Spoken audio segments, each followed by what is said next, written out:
एक व्यक्ति अपने स्कूटर से घर जा रहा था। कुछ दूर जाने के बाद उसे सड़क पर एक बूढ़ी औरत दिखाई दी जो कि बहुत ही थकी हुई सी लग रही थी और उसके चेहरे से मानो ऐसा लग रहा था कि वह उस सड़क पर बहुत समय से किसी यातायात साधन का इंतजार कर रही थी। उस व्यक्ति ने अपना स्कूटर उस औरत के पास लाकर रोका और बूढ़ी औरत से पूछा, माताजी आपको कहाँ जाना है? आपको जहाँ भी जाना है मैं आपको छोड़ दूंगा। अनजान आदमी को अचानक अपने सामने देखकर वह वृद्ध महिला थोड़ा घबरा गई। वृद्धा की घबराहट को वह व्यक्ति समझ गया और उसने मुस्कुराते हुए कहा, माता जी मेरा नाम सुनील है, आप चिंता ना करें, मैं आपको सकुशल आपके घर तक छोड़ दूंगा। आप निश्चिंत होकर मेरे साथ मेरे स्कूटर पर चलिए। सुनील की बातें सुनकर वृद्ध महिला को तसल्ली हुई और साथ आने की सहमति देते हुए पूछा, तुम कितने रुपए लोगे मुझे घर तक छोड़ने का?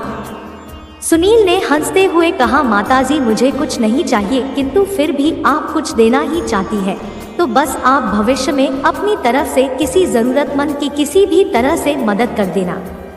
अपनी बात को पूरी करके सुनील ने उस वृद्धा को अपने स्कूटर पर बिठाया और उनके घर पर छोड़ने के पश्चात वहां से चला गया। कुछ दिनों बाद वह वृद्ध औरत कुछ सामान खरीदने एक दुकान पर गई। दुकान से बाहर आकर वृद्धा ने देखा कि उसी दुकान के बाहर एक गर्भवती महिला कुछ खाने पीने का सामान बेच रही है। उस वृद्ध महिला को यह समझते देर नहीं लगी कि जरूर इस लड़की की कोई बड़ी मजबूरी होगी जो इसे इस अवस्था में भी काम करना पड़ रहा है।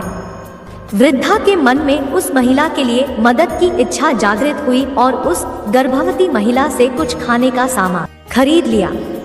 साथ ही वृद्धा ने चुपके से कुछ पैसे उसकी दुकान के पास इस भावना से रख दिए कि उसकी कुछ मदद हो जाएगी।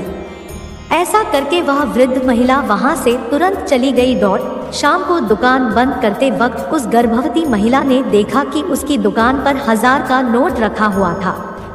1000 रुपए देखकर वह बहुत खुश हुई और अपने घर जाकर उसने अपने पति से कहा, सुनील मैं जानती हूँ मेरे गर्भवती होने की वजह से घर का बहुत खर्चा बढ़ गया है, परंतु आज तुम्हें चिंता करने की कोई जरूरत नहीं क्योंकि मेरी दवाई के पैसों का इंतजाम हो गया है। मैंने आज ज्यादा पैसे कमाए हैं।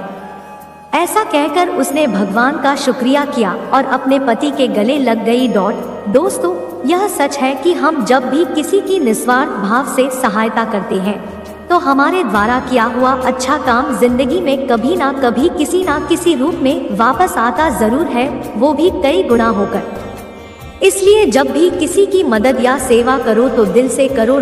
कभी भी मन में फल की आशा ना रखो। बिना फल की चाह से किया हुआ कर्म हमें मोक्ष देता है।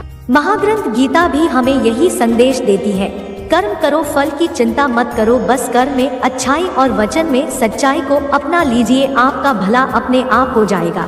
दोस्तों, अगर यह कहानी आप लोगों को पसंद आई हो तो कृपया हमारे चैनल को सब्सक्राइब जरूर करें और ज्यादा से ज्यादा लोगों को शेयर करें। धन्यवाद।